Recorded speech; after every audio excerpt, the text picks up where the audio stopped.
السلام علیکم دوستوں، میں ہوں عامر شبیر، آپ دیکھ رہے ہیں میرا یوٹیوب چینل دا بولڈ سائڈ۔ اور کراچی میں کل عمران خان صاحب نے ایک بار پھر تاریخی جلسہ کیا اور حد نگاہ تک بہت سارے لوگوں نے شرکت کی۔ اتنی تعداد میں لوگ آ رہے ہیں خان صاحب کے جلسے میں، کیوں آ رہے ہیں ان کے اتنے بڑی تعداد میں لوگ جلسے میں؟ آخر کیا وجوہات ہو سکتی ہیں کہ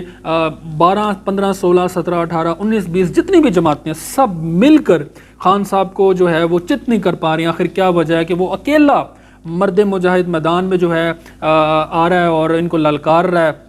اور ان کے ساتھ کھڑا ہو گیا تنہا، اور 7 حلقوں میں الیکشن کنٹیسٹ ہونے جا رہا ہے، جو کہ گزشتہ 2 مہینے پہلے الیکشن ہونا تھا، لیکن چونکہ موجودہ جو گورنمنٹ ہے اور یہ بلکہ مکس اچار مسالہ پارٹی جو گورنمنٹ ہے، یہ جو مکس فروٹ چاٹ گورنمنٹ ہے، اس قدر خوف زدہ ہے کہ یہ الیکشن سے بھاگ گئے اور ڈیلے ہو گئے، اور بالآخر اب جو ہے الیکشن ہونے جا رہا ہے، 7 حلقوں کے اندر الیکشن ہونے جا رہا ہے۔ اور دیکھتے ہیں کہ ایک عمران خان ورسز پوری پی ڈی ایم کی جماعتیں 14 15 16 17 جتنی بھی آپ مکس فروٹ اچار مسالہ جو آپ نے کہنا ہے آپ کہہ لیں، یہ ساری کے لیے عمران خان صاحب کے ساتھ کھڑی ہیں۔ آخر کیا وجہ ہے کہ پوری قوم خان صاحب کے ساتھ کھڑی ہے؟ اور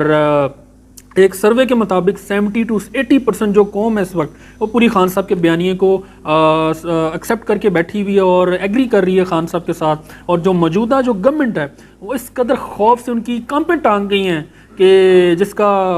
اظہار جو ہے وہ میں کہتا ہوں کہ وہ کھل کے کر ہی نہیں پا رہے، اور ان سے پرفارمنس بھی نہیں ہو پا رہی۔ اور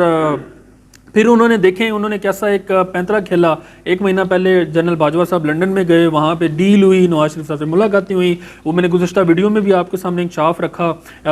ویڈیو بنائی اور اس پہ کافی آپ سب نے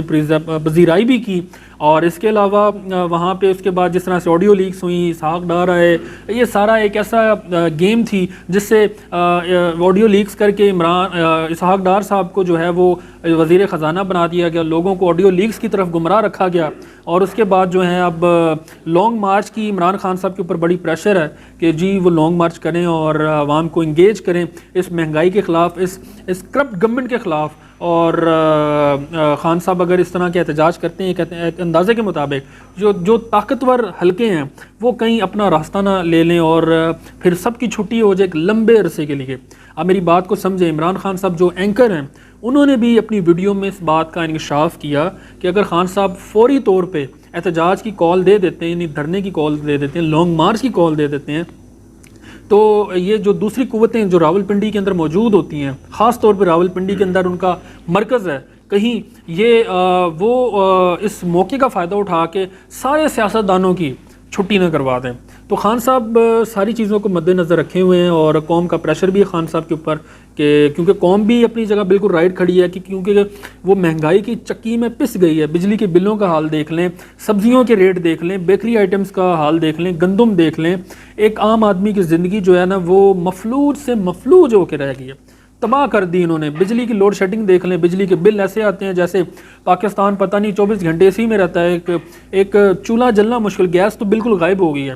تو یہ حالات ہیں، پانی ویسے ہی سطح زمین سے نیچے جاتا جا رہا ہے، ڈیمز کے اوپر توجہ نہیں ہے، گوادر کا کام رک گیا ہے، ڈیمز کے کام رک گئے ہیں۔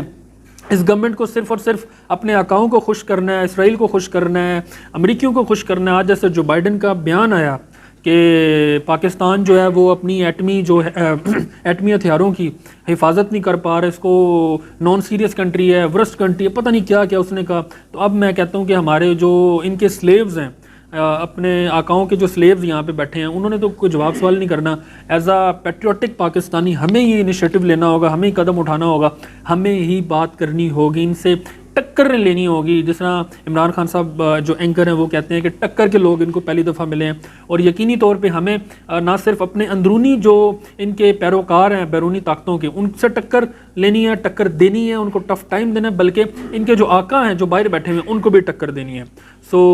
تبھی ہمارا ملک بچے گا، اور اب انقلاب لانے کی ضرورت آ گئی ہے۔ کل الیکشن ہونے جا رہا ہے، اگر آپ نکل نہیں سکتے، بندوق نہیں اٹھا سکتے، تلوار نہیں اٹھا سکتے، تو ایٹ لیسٹ آپ جو ہے کل ووٹ کا حق استعمال کرتے ہوئے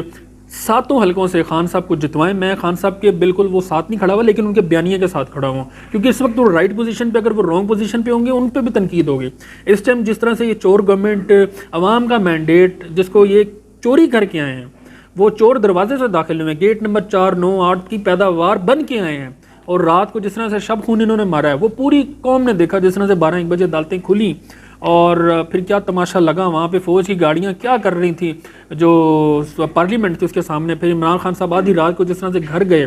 وہ سب کے سامنے تھا۔ اچھا خاصا ملک چل رہا تھا، کاروبار اسٹیبلٹی کی طرف جا رہا تھا، ملک کافی جو کرائسس تھا وہ ختم ہونے کے دہانے پہ تھا، لیکن اس کے بعد انہوں نے انا کے چکر میں، اپنی موج مستیوں کے چکر میں، جی کہتے ہیں کہ جی عوام تو ویل اویئر نہیں ہے، یوتھ ویل اویئر نہیں ہے، پتہ نہیں آپ لوگ کتنے ویل اویئر تھے جو ملک کا کباڑا کر دیا، بیڑا غرق کر دیا، اور آپ نے ملک سے بھاگ جانا ہے بعد میں، اور چھوڑنا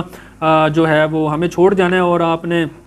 جو کچھ فیس کرنا ہے وہ ہم نہیں کرنا ہے۔ سو کل الیکشن ہو رہا ہے جی، آپ خان صاحب کو جو ہے وہ سپورٹ کریں، اور یہ ویسے تو کہتے ہیں کہ جو ایک انالیسس بندہ کرتا ہے اس کو نیوٹرل ہونا چاہیے، لیکن اس ٹائم نیوٹرل رہ نہیں سکتے، نیوٹرل رہنے کا وقت نکل گیا۔ دا پرابلم از اب بھی اچھائی اور برائی ہے، ان دونوں میں سے ہمیں ایک کو چوز کرنا ہے۔ سو اس ٹائم خان صاحب رائٹ وے پہ کھڑے ہیں، اگر وہ رانگ وے پہ ہوتے تو ان کو بھی تنقید کا نشانہ بناتے۔ اور دوسری تو ڈیلیں ہو گئی ہیں، جس طرح سے پتہ نہیں اب کیا ہونے جا رہا ہے پاکستان کے ساتھ، ایٹمی اثاثے پتہ نہیں کب کے انہوں نے گروی رکھوا کے پتہ نہیں بیچ بٹا دی ہیں، کوئی پتہ نہیں ہے ملک کے ساتھ کیا ہونے والا ہے۔ موٹر وے تو پہلے گنجوں نے گروی رکھوا دی تھی، اور وہ کہتا ہے کہ جی مجھے 5 ارب روپے کی آفر ہوئی تھی، میں نے ٹھکرا دی، ایبسولوٹلی نوٹ بول کے۔ آپ نے اسامہ سے فنڈنگ لی ہوئی ہے، آپ نے اپنی پتہ نہیں جتنے بھی سعودی عربیہ کے جتنے بھی سٹیزنز ہیں جو بڑے بڑے رئیس لوگ ہیں ان سے آپ نے امداد لی ہوئی ہے، امریکہ سے امداد لی ہوئی ہے، پتہ نہیں کہاں کہاں سے آپ نے امداد کے نام پہ بھی جس طرح سے بھی سیلاب زدگان کی جو فنڈنگ جس طرح سے اوورسیز پاکستانیوں نے کی ہے۔ اس کے علاوہ جتنے بھی بیرون ملک جو احساس پاکستان بینگ اے مسلم جو احساس رکھتے ہیں انسانیت کا، ان کے ایمبیسڈرز نے دی ہے، ان ملکوں نے دی ہے اتنی ہیوی قسم کی فنڈنگ سیلاب زدگان کے لیے، وہ فنڈنگ پتہ نہیں لگ نہیں رہی، پتہ نہیں اس میں کتنی کرپشن کرنے ہیں، کتنے گھوٹالے ہونے ہیں، وہ آپ سب سے چھپی ہوئی چیزیں نہیں ہیں۔ تو یہ آئے تھے آل بچانے، مال بچانے، اور اس ٹائم انہوں نے دوبارہ سے جو ان کا پیسہ 3-4 سال میں بے روزگاری کی وجہ سے ان کا ضائع ہوا تھا اس سے 5 گنا انہوں نے ریکور کر لیا۔ سو اب وقت آ گیا، کل ان کو چپیڑ ماریں، ان کو ٹھڈا ماریں، ویسے تو ہم دے نہیں سکتے، ووٹ کے ذریعے دے سکتے ہیں۔ So thank you so much, channel کو سبسکرائب کریں، لائک کریں، شیئر کریں، اور اپنے دوستوں کے ساتھ بھی شیئر کریں۔ پاکستان زندہ باد، پاک آرمی زندہ باد۔